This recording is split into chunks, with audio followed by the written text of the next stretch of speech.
By a Dutch television, a 37-year-old donor, Lisa, had to choose the recipient of her kidneys based on the contestants' history, profile and conversations with their families and friends. Seconds before the recipient was elected, the presenter interrupted the show saying this was a simulation and the main character, Lisa, was actually an actress. I think it was very successful. The objectives of the producers of the show have been fulfilled completely, as far as I can tell. They have created a scandal to draw attention. Many people have watched the program, and as a result, many people have heard what they had to say about organ donors and the problem they face in the Netherlands. They also they did a wonderful job into transforming statistics of how many people are expecting donors for transplant, and they've transformed those statistics into humans, life stories. But me personally, I have to say that I was shocked by this idea, and I'm not shocked easily. So no, I'm not happy with this idea. The makers of the program claim that their end was to give rumor to the issue of organ shortage. In a sense, they certainly have reached by questionable means this end. With lots of sensation and extravaganza, the whole world is talking now about the issue. In a sense, this is good, but in another sense, I think that lots of people will have a feeling of disgust. Whatever the laws and the progress in medical technologies, organ donation will keep being at the center of our lives as a very personal dilemma. What remains certain, though, is that there will always be a matter of heated debate. These days, if you want to be heard, you'll have to do something really out of the ordinary.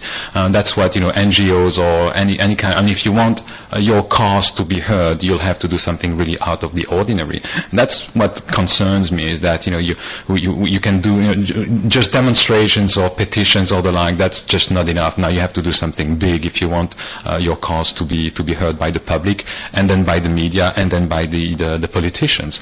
What the EU report showed is that there is a big gap between people who support organ donation cards and people who actually carry them. But for us to see which from the new European policies and a controversial TV program will best deliver its promises, only time will tell.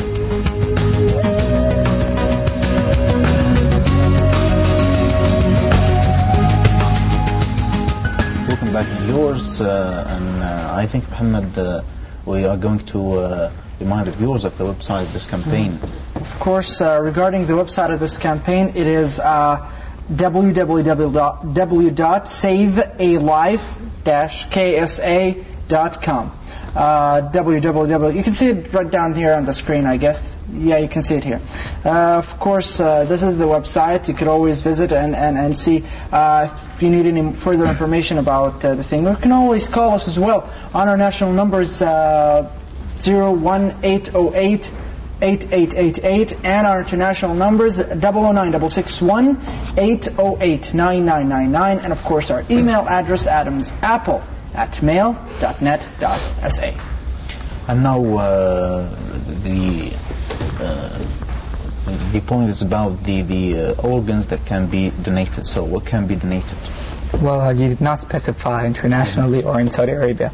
Internationally, we can donate intestines, you can donate your heart, you can donate your kidneys, you can donate your liver, you can donate your skin, you can donate... I can go on forever, so let's have this for now. So, of course, since you mentioned that a lot of things being donated, what sort, let's say, there's a lot of, let's say, transplants, operations happening here in Saudi Arabia. Which one could be done? Which is the most that... in Saudi Arabia. In Saudi Arabia. 5 things. You can see them on the cards, the organ donation cards. The corneas, and the lungs, the liver, the kidneys, and the heart. That's great. And tell us about when was the first organ transplant? Well, it began as early as the 1700s, because you did not specify. Do you mean the successful ones or not? So the successful one was in 1954 in the United States in Boston. It was a kidney transplant. All of the ones before were failures. Let's say if the donor has a previous medical condition, and let's say any kind of disease or a medical condition all in all in general to be, is it possible for him or her to be a donor? Well, actually, it depends on the condition itself. Okay, so let's say if condition actually corrupts the organ itself, it cannot be donated. You cannot like transmit a disease from a person and to a live person. If the disease itself doesn't affect the organ, it can be still donated. Let's take diabetes for example. Diabetes have like end stages for the renal stage failure and stuff. So basically cannot be donated. It reaches that stage. So if the organ is still okay, it's not affected by the disease, or maybe in the future transmitted by disease, still can be donated. I do have a question regarding the donation all in all. You mentioned earlier that a person who's an alcoholic and is a smoker or any one of those, he can't be a donor. He cannot be a donor. No. How true is it? It's not actually can or cannot. We cannot like say it, judge him by the. It's like dependent on the doctor itself. When the person reach him and he was diagnosed as a brain death, it actually depends on the test he will perform on the same organs. And of course, regarding the alcoholic thing, when you're an alcoholic, a chronic alcoholic, on a long period of time, your liver becomes cirrhosis. It becomes totally wasted. You're going to need some liver transplant, actually. Yeah, we're going to need. So he meant after the liver is corrupted, we can't use it. But if a person is drinking and his liver is fine, we can take it. So that's what we meant by the liver issue. Thank God we're a dry country. Okay, the organ donation rate in the kingdom is estimated so low and very low compared with other developed countries. Why? Well, actually, that considering the background, information, knowledge in the whole community is like slightly low regarding donation in general and specifically brain death. That's why we already contained this awareness campaign to let the people complete and fill the gaps they have in that aspect. Let me take you, for instance, an example.